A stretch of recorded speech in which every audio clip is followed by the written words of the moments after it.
సంతోషకరమైనటువంటి జీవితము వారిలో లేదు.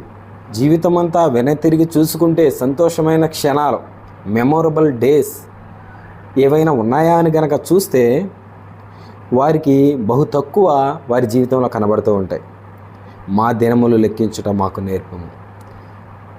ఫ్యామిలీతోనైనా, భక్తి జీవితంలోనైనా, సొసైటీలోనైనా నీకు సంతృప్తి కలిగే జీవితం జీవించినప్పుడే ఆ జీవితానికి అర్థం ఉన్నది.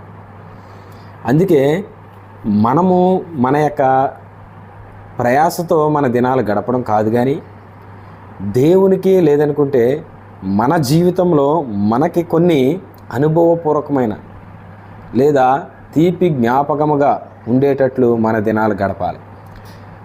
మరలా సాటిస్ఫాక్షనల్ లైఫ్ అని అన్నప్పుడు మన యొక్క డిజైర్స్ని తీర్చుకోవడం గురించి కాదు మనం ఆలోచించేది. ఒక గుర్తింపు కలిగిన జీవితం, లేదా మన చుట్టూ ఉన్నవారు మనల్ని చూసుకొని లేదా మన పేరు చెప్పినప్పుడు మంచి యొక్క విట్నెస్ ఇచ్చేటువంటి జీవితాన్ని మనం జీవించేటట్లుగా ఉండాలి. అది మా దినములు లెక్కించుట మాకు నేర్పు.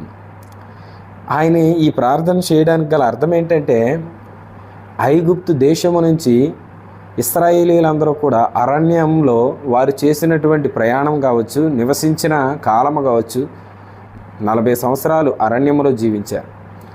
430 సంవత్సరాలు ఐగుప్తులో బానిసత్వంలో వారు జీవించారు.